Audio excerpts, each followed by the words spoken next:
कर्मियों के अध्ययन में ये जानना आवश्यक है कि कर्तव्य क्या है। यदि मुझे कुछ करना है तो मुझे पहले ये जानना चाहिए कि ये मेरा कर्तव्य है और तभी मैं इसे कर सकता हूं। कर्तव्य की धारणा विभिन्न राष्ट्रों में अलग अलग है। मुसलमान कहता है कि जो उसकी किताब कुरान में लिखा है वो उसका कर्तव्य है। हिंदू कहता है कि जो वेदों में है वो उसका कर्तव्य है और ईसाई कहता है कि जो बाइबल में है वो उसका कर्तव्य है। हम पाते हैं कि कर्तव्य की विभिन्न धारणाएं हैं जो जीवन की विभिन्न अवस्थाओं, विभिन्न ऐतिहासिक कालों और विभिन्न राष्ट्रों के अनुसार भिन्न है। कर्तव्य शब्द हर अन्य सार्वभौमिक अमूर्त शब्द की तरह स्पष्ट रूप से परिभाषित करना असंभव है।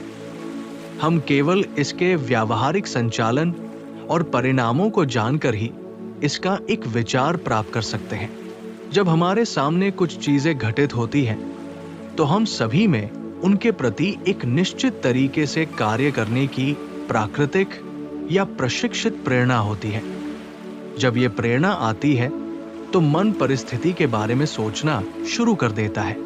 कभी कभी ये सोचता है कि दी गई परिस्थितियों में एक विशेष तरीके से कार्य करना अच्छा है। अन्य समय पर यह सोचता है कि ठीक उन्हीं परिस्थितियों में भी उसी तरीके से कार्य करना गलत है। कर्तव्य की सामान्य धारणा हर जगह यह है कि हर अच्छा व्यक्ति अपनी अंतरात्मा की आवाज का पालन करता है। लेकिन क्या है जो किसी कार्य को कर्तव्य बनाता है? यदि कोई ईसाई अपने सामने गोमांस का एक टुकड़ा पाता है और अपनी जान बचाने के लिए उसे नहीं खाता है या दूसरे व्यक्ति की जान बचाने के लिए उसे नहीं देता है, तो वो निश्चित रूप से महसूस करेगा कि उसने अपना कर्तव्य नहीं निभाया है। लेकिन यदि कोई हिंदू उस गोमांस के टुकड़े को खाने या किसी अन्य हिंदू को देने की हिम्मत करता है, तो वो भी उतना ही निश्चित है कि उसने भी अपना कर्तव्य नहीं निभाया है। हिंदू का प्रशिक्षण और शिक्षा उसे ऐसा महसूस कराते हैं। पिछली सदी में भारत में ठग नामक कुख्यात डाकुओं के गिरोह थे। वे सोचते थे कि किसी भी व्यक्ति को मारना और उसका पैसा ले जाना उनका कर्तव्य है। जितने अधिक लोगों को वे मारते थे, उतना ही बेहतर वे सोचते थे। साधारणतया यदि कोई व्यक्ति सड़क पर जाकर किसी दूसरे व्यक्ति को गोली मार देता है, तो वो दुखी महसूस करने की संभावना रखता है, ये सोचकर कि उसने गलत किया है। लेकिन यदि वही व्यक्ति अपनी रेजिमेंट में एक सैनिक के रूप में एक नहीं बल्कि 20 लोगों को मारता है, तो वो निश्चित रूप से खुश महसूस करेगा और सोचेगा कि उसने अपना कर्तव्य बहुत अच्छी तरह से निभाया है। इसलिए हम देखते हैं कि ये किया गया काम नहीं है जो कर्तव्य को परिभाषित करता है।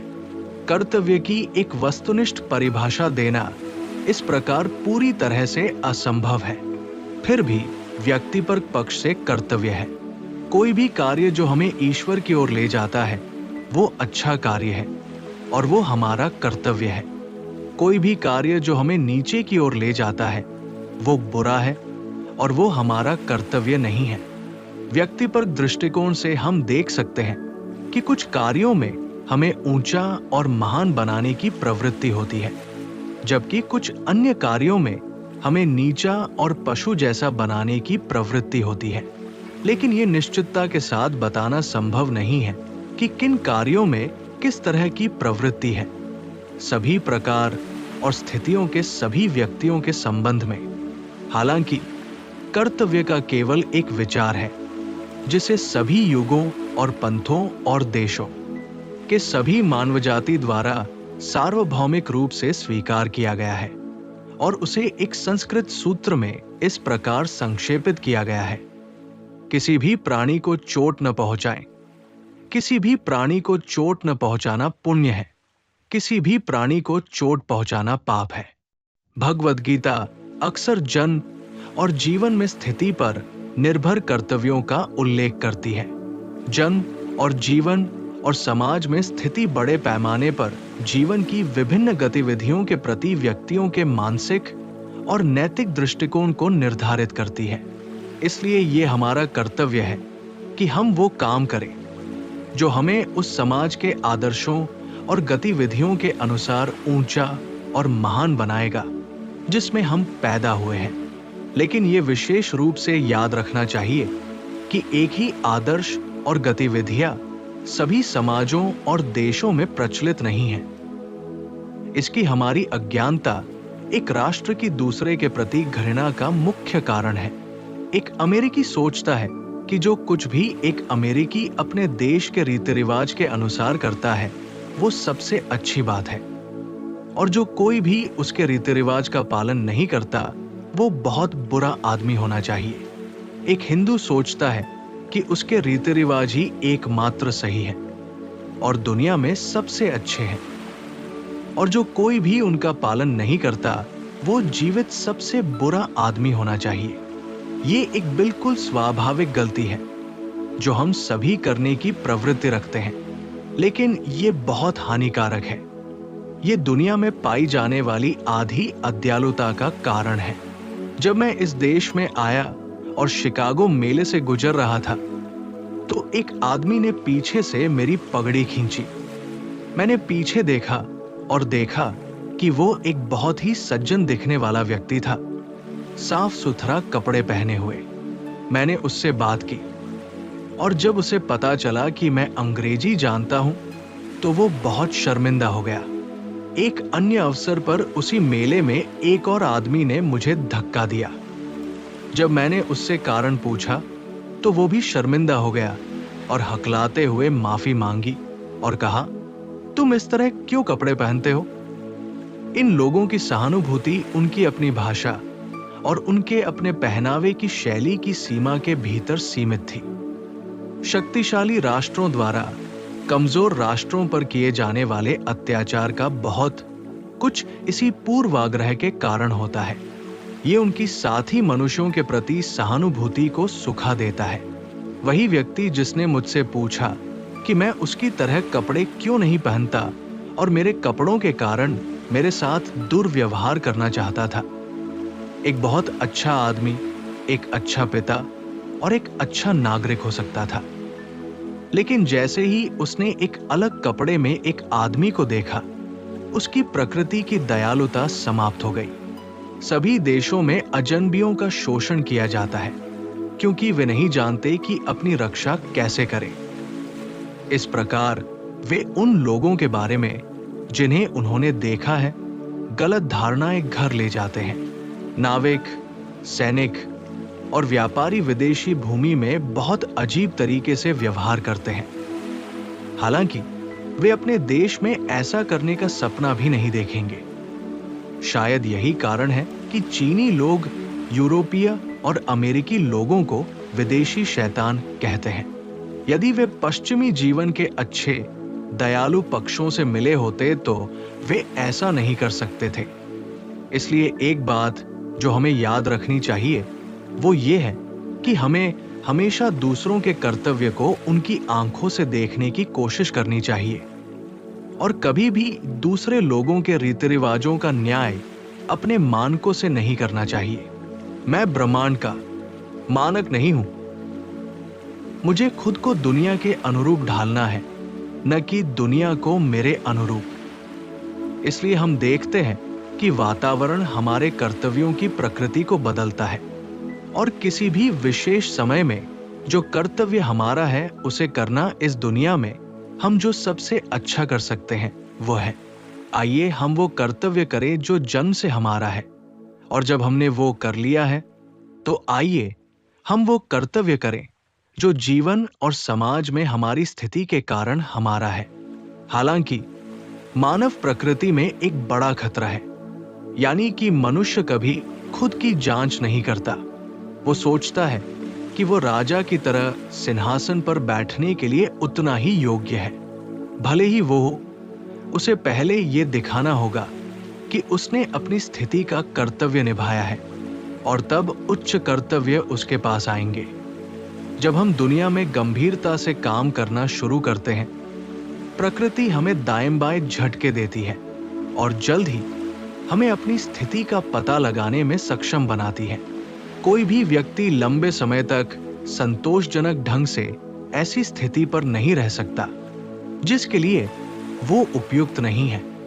प्रकृति के समायोजन के खिलाफ शिकायत करने का कोई फायदा नहीं है। जो निचला काम करता है वो इसलिए निचला आदमी नहीं है। किसी भी व्यक्ति का न्याय उसके कर्तव्यों की मात्र प्रकृति से नहीं किया जाना चाहिए, बल्कि सभी का न्याय उस तरीके और भावना से किया जाना चाहिए जिससे वे उन्हें पूरा करते हैं। बाद में हम पाएंगे कि कर्तव्य का ये विचार भी बदल जाता है और सबसे बड़ा काम तभी होता है जब कोई स्वार्थी प्रेरणा उसे प्रेरित नहीं करती। फिर भी ये कर्तव्य की भावना के माध्यम से काम है जो हमें बिना किसी कर्तव्य के विचार के काम करने की ओर ले जाता है। जब काम पूजा बन जाएगा, नहीं कुछ उच्चतर, तब काम अपने लिए किया जाएगा। हम पाएंगे कि कर्तव्य का दर्शन, चाहे वो नैतिकता के रूप में हो या प्रेम के रूप में, हर अन्य योग की तरह ही है जिसका उद्देश्य निचले स्वयं को कम करना है ताकि वास्तविक उच्च स्वयं चमक सके। अस्तित्व के निचले स्तर पर ऊर्जाओं के बिखराव को कम करना है ताकि आत्मा उच्च स्तरों पर अभिव्यक्त हो सके। ये निम्न इच्छाओं के निरंतर निषेध से पूरा होता है जिसकी कर्तव्य कठोरता से मांग करता है। कर्तव्य शायद ही कभी मीठा होता है। ये केवल तभी होता है जब प्यार इसके पहियों को चिकना करता है कि ये सुचारू रूप से चलता है। अन्यथा ये एक निरंतर घर्षण है। अन्यथा माता पिता अपने बच्चों के प्रति, पति अपनी पत्नियों के प्रति और इसके विपरीत अपने कर्तव्यों को कैसे निभा सकते हैं? क्या हम अपने जीवन में हर दिन घर्षण के मामलों से नहीं मिलते? कर्तव्य केवल प्रेम के माध्यम से मीठा होता है और प्रेम केवल स्वतंत्रता में चमकता है। फिर भी क्या इंद्रियों, क्रोध, ईर्ष्या और सैकड़ों अन्य छोटी छोटी चीजों का गुलाम होना स्वतंत्रता है जो मानव जीवन में हर दिन घटित होती है? जीवन में हम जिन सभी छोटी कठिनाइयों का सामना करते हैं उनमें स्वतंत्रता की सर्वोच्च अभिव्यक्ति सहन करना है।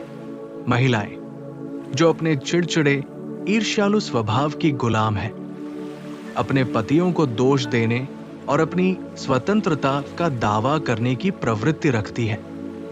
जैसा वे सोचती हैं, ये नहीं जानते हुए कि इस तरह वे केवल ये साबित करती हैं कि वे गुलाम हैं।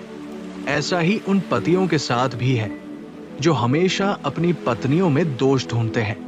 पवित्रता पुरुष या स्त्री में पहला गुण है और वह पुरुष जो, चाहे वह कितना भी भटक गया हो, एक नम्र और प्रेमपूर्ण और पवित्र पत्नी द्वारा सही मार्ग पर नहीं लाया जा सकता।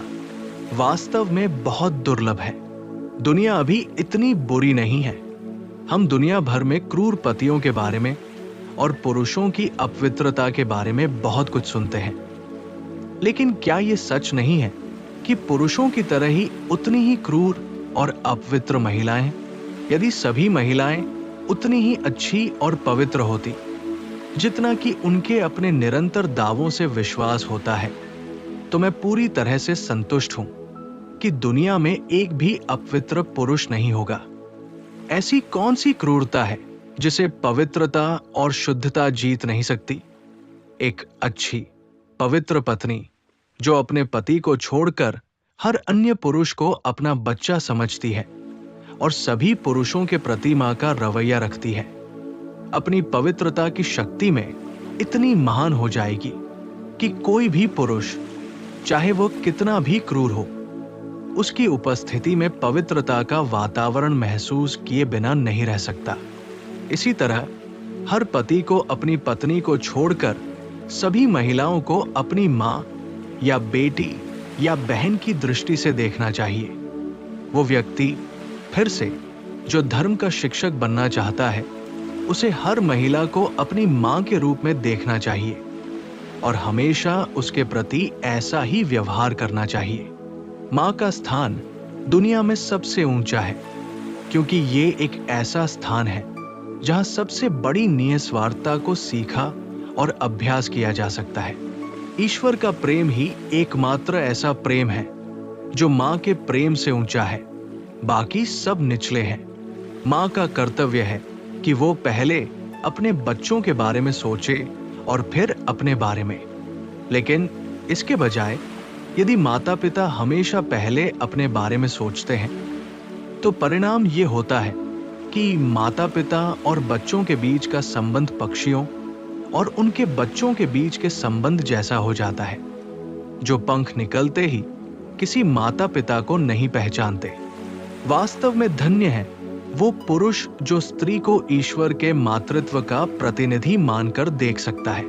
वास्तव में धन्य है वो स्त्री जिसके लिए पुरुष ईश्वर के पितृत्व का प्रतिनिधित्व करता है। धन्य है वे बच्चे जो अपने माता पिता को पृथ्वी पर प्रकट दिव्यता के रूप में देखते हैं। ऊपर उठने का एकमात्र तरीका है हमारे निकट के कर्तव्य को करना और इस तरह शक्ति एकत्र करते हुए आगे बढ़ना जब तक कि हम उच्चतम अवस्था तक न पहुंच जाएं। एक युवा सन्यासी एक जंगल में गया। वहां उसने लंबे समय तक ध्यान किया, पूजा की और योग का अभ्यास किया। वर्षों के कठिन परिश्रम और अभ्यास के बाद एक दिन वो एक पेड़ के नीचे बैठा था जब कुछ सूखी पत्तियां उसके सिर पर गिरी। उसने ऊपर देखा और एक कौआ और एक सारस को पेड़ की चोटी पर लड़ते देखा, जिससे वो बहुत क्रोधित हो गया। उसने कहा, क्या मेरे सिर पर ये सूखी पत्तियां फेंकने की हिम्मत करते हो? जैसे ही उसने क्रोध से उनकी ओर देखा, उसके सिर से आग की एक चमक निकली। ऐसी थी योगी की शक्ति और पक्षियों को राख कर दिया। वो इस शक्ति के विकास से बहुत प्रसन्न था। वो एक नजर से कौए और सारस को जला सकता था। कुछ समय बाद उसे अपनी रोटी मांगने के लिए शहर जाना पड़ा।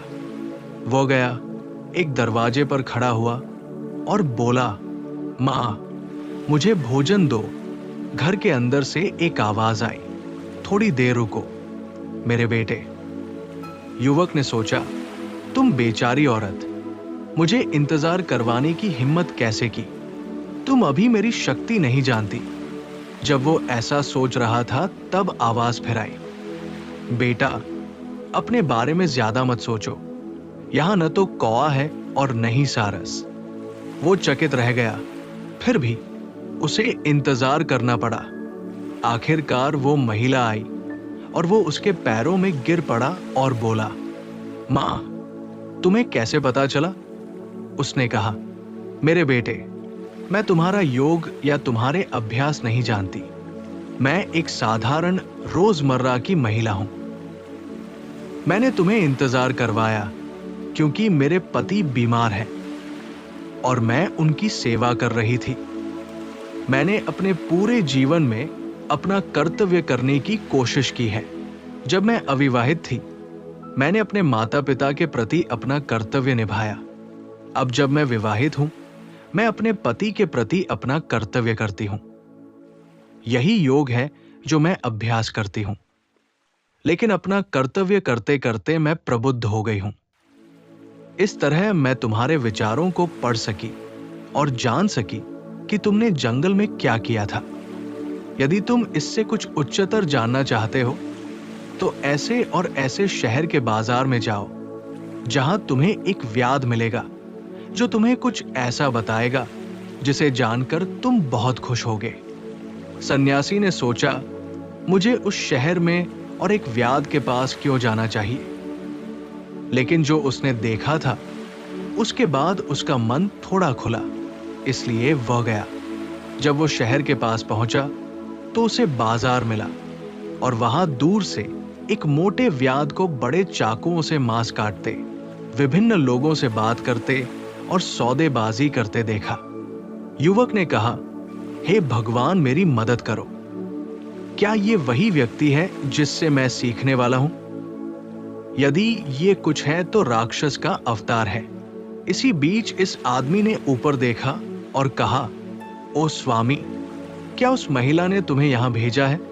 जब तक मैं अपना काम खत्म नहीं कर लेता तब तक बैठो। सन्यासी ने सोचा, यहां मेरे साथ क्या होने वाला है? वो बैठ गया।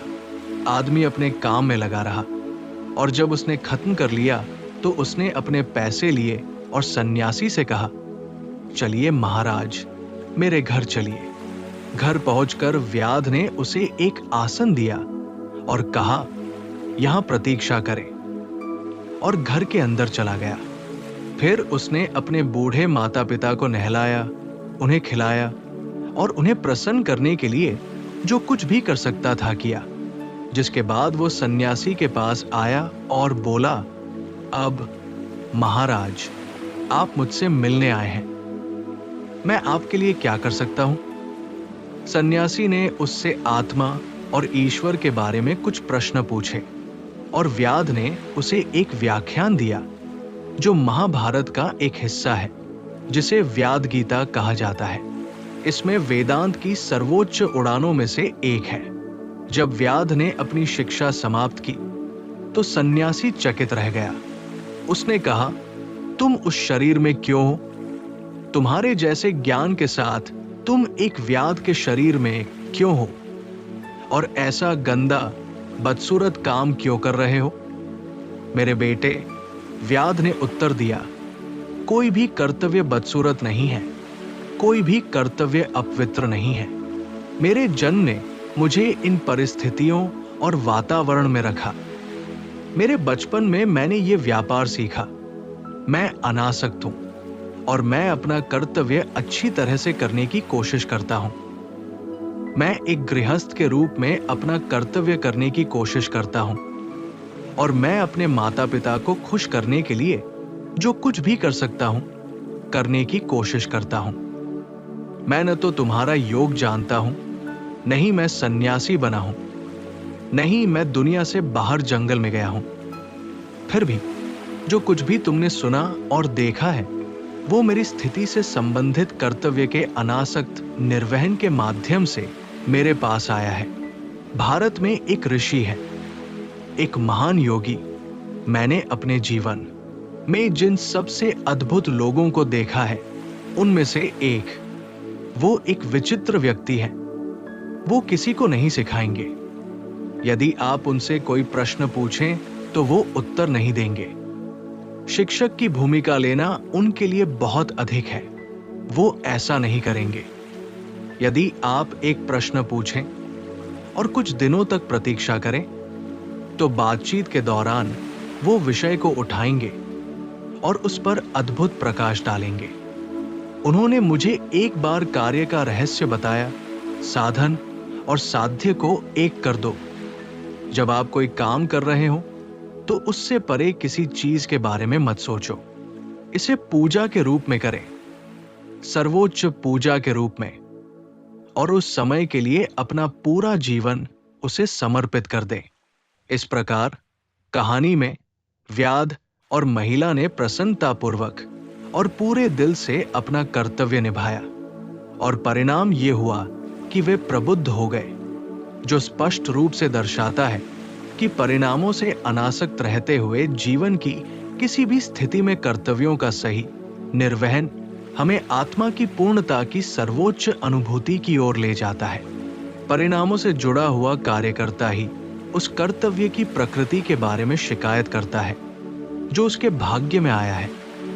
अनासक्त कार्यकर्ता के लिए सभी कर्तव्य समान रूप से अच्छे हैं और वे प्रभावी साधन बनते हैं जिनसे स्वार्थ और कामुकता को मारा जा सकता है और आत्मा की स्वतंत्रता सुरक्षित की जा सकती है। हम सभी अपने बारे में बहुत अधिक सोचने की प्रवृत्ति रखते हैं। हमारे कर्तव्य हमारी इच्छाओं से उससे कहीं अधिक निर्धारित होते हैं जितना हम स्वीकार करने को तैयार हैं। प्रतिस्पर्धा ईर्ष्या को जगाती है और ये हृदय की दयालुता को मार देती है। शिकायत करने वाले के लिए सभी कर्तव्य अरुचिकर हैं। कुछ भी कभी उसे संतुष्ट नहीं करेगा और उसका पूरा जीवन असफल होने के लिए अभिशप्त है। आइए हम काम करते रहें, जैसे जैसे चले, जो भी हमारा कर्तव्य हो उसे करते हुए, और पहिए को कंधा देने के लिए हमेशा तैयार रहें। तब निश्चित रूप से हम प्रकाश देखेंगे।